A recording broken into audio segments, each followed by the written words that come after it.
But seriously, I'm honored to finally work with you, Kim. After 12 years in ABS, or 14 years pala, nakatrabaho rin kita.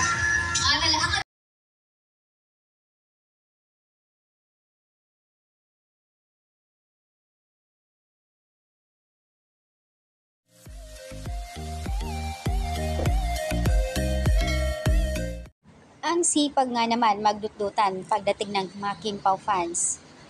Sakop lahat ng Kim Pao ang trendless. Nakakaloka. 4 na tagline, hashtag Paulo Abilino, Kim Pao, Kemchu, and then Kim Pao for ASAP sa California, OMG. Ganito sila kalala pagdating sa Kim Pao. Yung kahit wala silang ganap pero nagtitrending, ang sisipag nga naman. Sa post ng mga Kim Pao fans dito, nahalungkat nga nila yung mga photos nila noon na parang hindi sinasadya, magkapareho lang sila ng damit.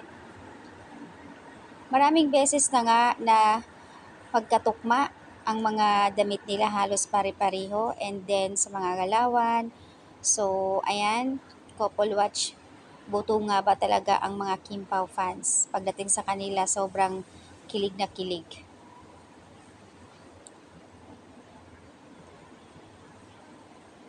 Housekeeping sa Raymond, please come in. Sabi nga nila, minsan daw, need i-push ang hashtag Paulo Abilino para naman pumasok palagi sa trend list.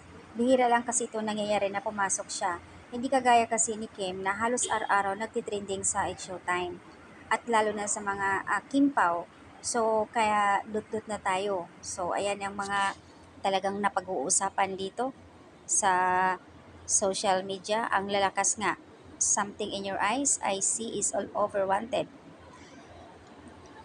Doon sa clip video na in-upload, kumakailan lang ay nag-asap nga sila nung first inanaw na love team nga silang dalawa sa Linlang, na sinasabi nga na finally, sabi ni Paulo, nakakasama na rin kita after 14 years na inaabangan na gusto kita makakatrabaho. And now, nandito na parang may something talaga, may pagsasabi pa itong si Paulo. Kinilig naman ang karamihan dahil doon sa sinasabing binitawan niya. Nakakaloka ang mga Kim Pao fans, kilig na kilig. Sabi dito na isang netizens, may edad na ako pero pag nakita ko silang dalawa, sobrang kinikilig ako. Bakit kaya ganun? Why? Ang lala nga naman ng mga Kim Pao fans ngayon pagdating sa kanila.